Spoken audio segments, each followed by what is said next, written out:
Okay, so we now want to go ahead and learn how to withdraw our money from the Venmo account. So we're actually here on the main page of Venmo. So what we want to do is actually click on our Me profile on the bottom right hand side of the screen. And from right over here, we can see our Venmo balance, and we want to click this Manage button right over here that is in blue. It's going to bring up these additional options, and we want to click on Transfer to Bank.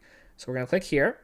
Now we have a couple options, so we want to go over them. First and foremost, at the top, you can go ahead and put how much you have in your account, or if you wanted to, you can, even break this down to, like, let's say $1.50 or whatever amount you want to transfer over.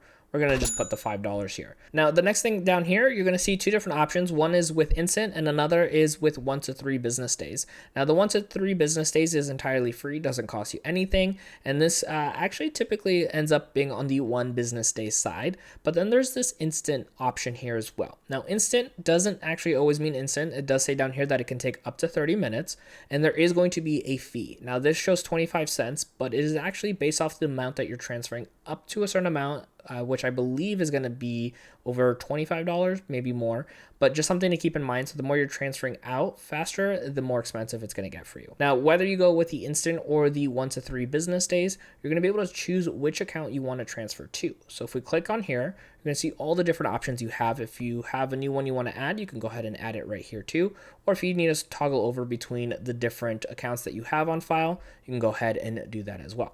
Once everything looks good, whether you chose the instant or the 1 to 3 business days and the correct bank account, you can click on Transfer to Bank, and you can see that transfer is initiated and gonna get sent over to the bank that you have on file, again in 1 to 3 business days, or that instant transfer with an additional fee. Now that you've learned how to withdraw money from your Venmo account, if you'd actually like to add it to your Amazon account, check out my video right over here to learn quickly on how to do that.